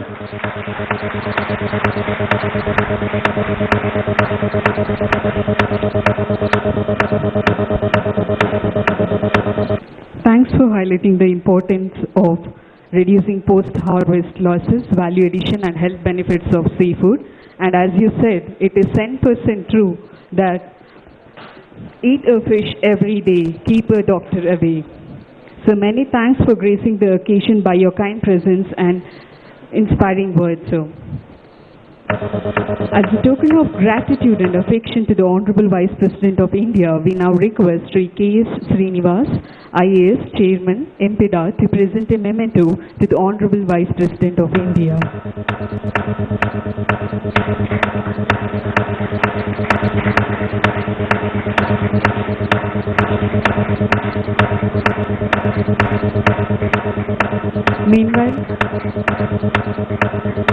Meanwhile, I request Chairman MPEDA to hand over the mementos to all the other dignitaries on the dais.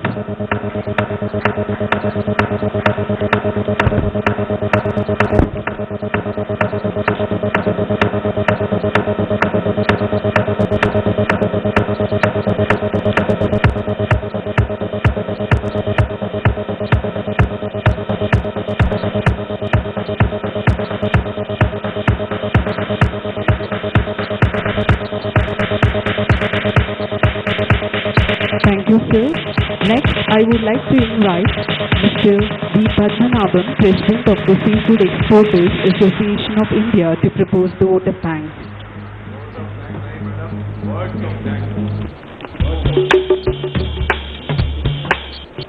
I apologize. Words of thanks. గౌరవనీయులు ఆత్మీయులు ఉపరాష్ట్రపతి శ్రీ వెంకయ్య నాయుడు గారికి మరియు వేదికను అలంకరించిన పెద్దలు ప్రీతమ వ్యవసాయదారులు అందరికీ నా వందనం. ఈరోజు ఒక శుభదినం. ఎందుచేతనంటే ఈ వేదికను అలంకరించిన 2 తెలుగు రాష్ట్రాలకు సంబంధించిన మంత్రివర్యులు, కేంద్ర ప్రభుత్వం చెందిన marine products export development authority chairman Shri Srinivas గారు మరియు the national president of India, the seafood exporters association of India, that is myself Padmanabham, అందరూ తెలుగువారం. దేశానికి సంబంధించిన వాళ్ళందరూ కూడా తెలుగుని రిప్రజెంట్ చేస్తూ ఇక్కడ కూర్చోవడం ఎంతో చరిత్రలో ఇంతవరకు ఎప్పుడూ జరగలేదు. ఈరోజు గౌరవనీయులు శ్రీ నాయుడు గారు ఈ 2 తెలుగు రాష్ట్రాలకు ముఖ్య అతిథిగా రావడం వెనక మా ప్రయత్నం వల్లనో మా స్నేహితుల వల్లనో కేవలం వచ్చారని నేను అనుకోవటం లేదు. దీనికి హరిబాబు గారు, శ్రీనివాస్ గారు, కామినేని శ్రీనివాస్ గారు, ఇంద్రకుమార్ గారు అందరూ చాలా ప్రయత్నం చేసి ఆయన ఎక్కడో ఇతర దేశాల్లో ఉంటే వెతికి వారిని కాంటాక్ట్ చేసి మొత్తం మీద ఇన్ఫార్మ్ చేస్తే వారు వెంటనే ఆ ప్రోగ్రామ్ ఏంటో తెలిస్తే చెప్తా అన్నారు. ఎందుకంటే ఆయన ఎప్పుడు కూడా ఎవరికి సంబంధించిందని తెలుసుకుని వస్తారు తప్ప కేవలం మిత్రులు పిలిచారని మాత్రం రారు.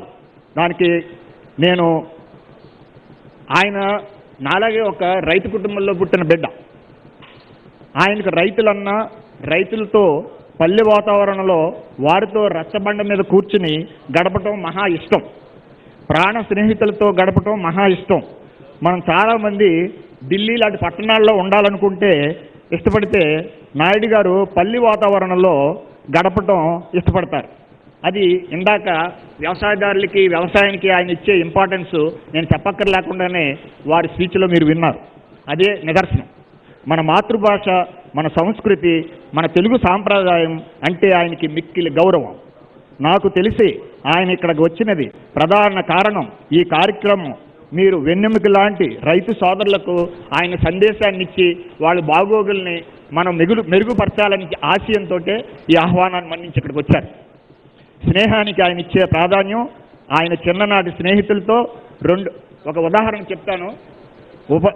ఆయన ఉపరాష్ట్రపతిగా ఉంటూ చిన్ననాటి స్నేహితుల నుంచి ఇప్పటివరకు ఉన్న 50 సంవత్సరాల అనుబంధం ఉన్న స్నేహితుల్ని ప్రత్యేకంగా 100 మంది బ్యాచ్ల కింద పిలిచి 2 రోజులు ఉపరాష్ట్రపతి భవనంలో ఆయన మమ్మల్ని ఉంచి ఆతిథ్యం ఇచ్చి ఒక పల్లి వాతావరణం క్రియేట్ చేసి, మేము వైస్ ప్రెసిడెంట్ ఇల్లు అంటే ఏదో అనుకున్నాం.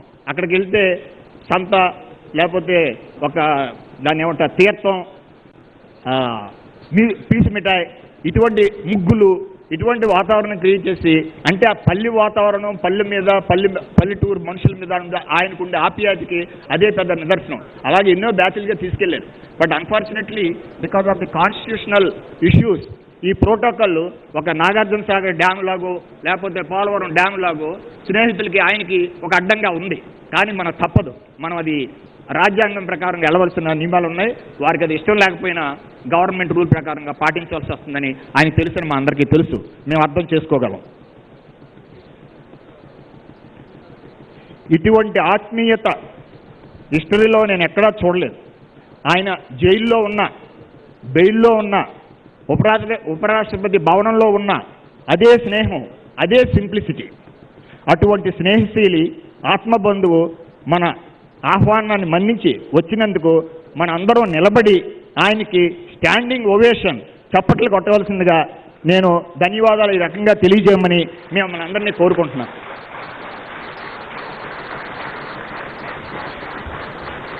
జీవితంలో స్నేహితుడిగా నా చివరి కోరిక ఈ దేశానికి 130 కోట్ల జనాభా గల గొప్ప భారతదేశానికి తెలుగువాడు ఏదో ఒక రోజున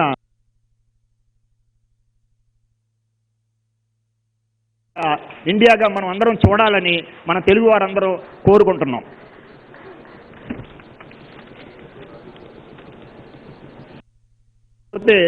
మెరైన్ ప్రొడక్ట్స్ ఎక్స్పోర్ట్ డెవలప్మెంట్ అథారిటీని తప్పకుండా మనం కంగ్రాచులేట్ చేయాలి. మన చైర్మన్ గారు ఆయన చాలా పట్టుదలగా ఈ ప్రాజెక్ట్ని చేయాలని అనుకున్నారు. నేను పేరుగా ధన్యవాదాలు చెప్పదలుచుకోలేదు. ఇది అందరికీ వర్తిస్తుంది. ఎందుకంటే సమయం వారు 11 గంటల వరకు ఇచ్చారు రాష్ట్రపతి గారు. అయినా కూడా కొంచెం టైం మాకు ఇచ్చినందుకు ధన్యవాదాలు సార్. ఒక్క విషయం నేను ఒక మెసేజ్ ఇవ్వదలుచుకున్నాను. అదేంటంటే మన స్టేక్ హోల్డర్స్ అందరూ ఫార్మర్స్ అవనివ్వండి, హ్యాచరీస్ అవనివ్వండి, ఎక్స్పోర్టర్స్ అవనివ్వండి, గవర్నమెంట్, స్టేట్ గవర్నమెంట్ అవ్వండి, సెంట్రల్ గవర్నమెంట్ అవనివ్వండి, అందరం కలిసి ఈ సమస్యలు ఎన్నో ఉన్నాయి. ఫర్ ఎగ్జాంపుల్ రైతులు యాంటీబయాటిక్స్ దయచేసి వాడవద్దు. ఎందుకంటే మంచి దొరకదు ఈ విషయం చెప్పడానికి. రైతులు మంచి విత్తనాలు కొని యాంటీబయాటిక్స్ వాడకుండా ఉంటే ఎక్స్పోర్ట్స్ జరుగుతాయి. ఎక్స్పోర్టర్ ఎక్స్పోర్ట్ చేసినా ఈ ప్రాబ్లమ్స్ ఉంటే entire exports will come down. 47,000 కోట్లు 4,000 కోట్లకు వస్తుంది. దీంట్లో నష్టపోయేది ఎక్స్పోర్టర్లు కాదు. ఎక్స్పోర్టర్లు ఈ వ్యాపారం కాకపోతే ఇంకో వ్యాపారం చేసుకుంటారు. రైతులు రోడ్డున పడతారు. చాలా millions of women workers, men workers, technicians అందరూ కూడా ఉద్యోగాలు లేక జీవితం గడపడం చాలా కష్టమైపోద్ది. మనందరం కూడా వ్యవసాయం నుంచి ఇందులోకి మారడానికి కారణం బెటర్ ఇన్కమ్ వస్తుందని. అది కానీ మనం కాపాడుకోకపోతే చాలా ప్రాబ్లమ్స్ వస్తాయి. ఫర్ ఎగ్జాంపుల్ ఈవేళ ఎన్నో తక్కువ ఇండస్ట్రీస్ ఇంటర్నేషనల్ స్టాండర్డ్లో కొన్ని 100 కోట్లు ఖర్చు పెట్టి మనం పెట్టున్నాం. గవర్నమెంట్ ఏనాడో పురాతనమైనటువంటి రూల్స్ పెట్టి ఆ రూల్స్నే పాటించాలని చెప్పి నియమాలు పెడితే సందర్భంగా మనం మార్చుకోకపోతే ఇండస్ట్రీ నడవదు. ఇండస్ట్రీ నడవకపోతే నష్టపోయేది మన పేద రైతులే. కాబట్టి for example pollution control board rules ఇప్పుడు నా చిన్ననాటి రూల్స్ వాటర్ జీరో వాటర్ ఉంటే అది డిశ్చార్జ్ చేయకూడదు అనే రూల్ పెట్టారు. ఏమి కొంపలు మునిగిపోతుంది. ఎందుకంటే ఫార్మస్యూటికల్స్లో హజార్డస్ యూనిట్లు ట్రీట్ చేసిన ఎస్టీపీ నుంచి సముద్రంలో వదులుతున్నారు. మంది ఆరెంజ్ క్యాన్ దాన్ని ట్రీట్ చేసి మంచినీళ్ళ తాగే టెక్నాలజీ మనకు ఉంది. వ్యవసాయానికి వాడుకోవచ్చు. అది ప్రతి పరిశ్రమ మధ్యలోనే ఉండాలంటే అది జరిగే పని కాదు. అప్పుడు ఫ్యాక్టరీలు ముయ్యవలసి వస్తుంది. అప్పుడు ఏం చేస్తాం? అందుచేత ఆల్రెడీ మన ఆంధ్ర ఫిషరీస్ మినిస్టర్ గారు నేను చెప్పదలుచుకున్నది చాలా చక్కగా చెప్పారు. రమణ గారు ప్రభుత్వంలో ఉన్నారు కాబట్టి మా అందరికీ అవకాశం ఇస్తే స్టేక్ హోల్డర్స్ మా దగ్గర సొల్యూషన్స్ ఉన్నాయి సార్. ఫ్యాక్టరీలు ముయ్యటం అనేది సొల్యూషన్ కాదు.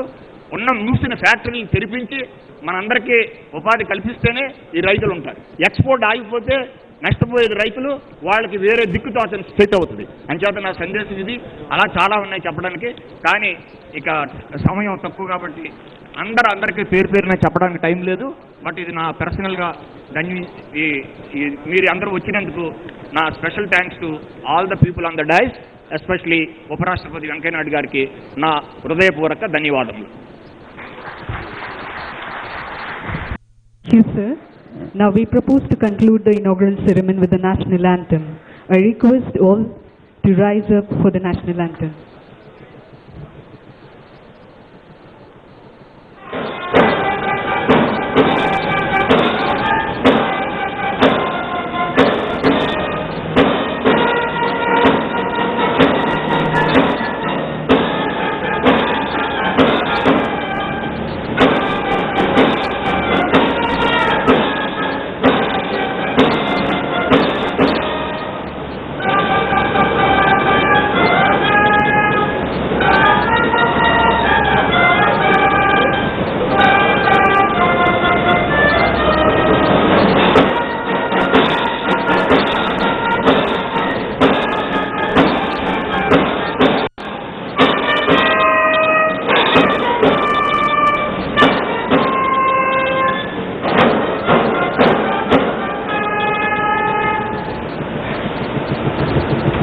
With this, we have come to an end to the inaugural event of the first Aqua Aquaria.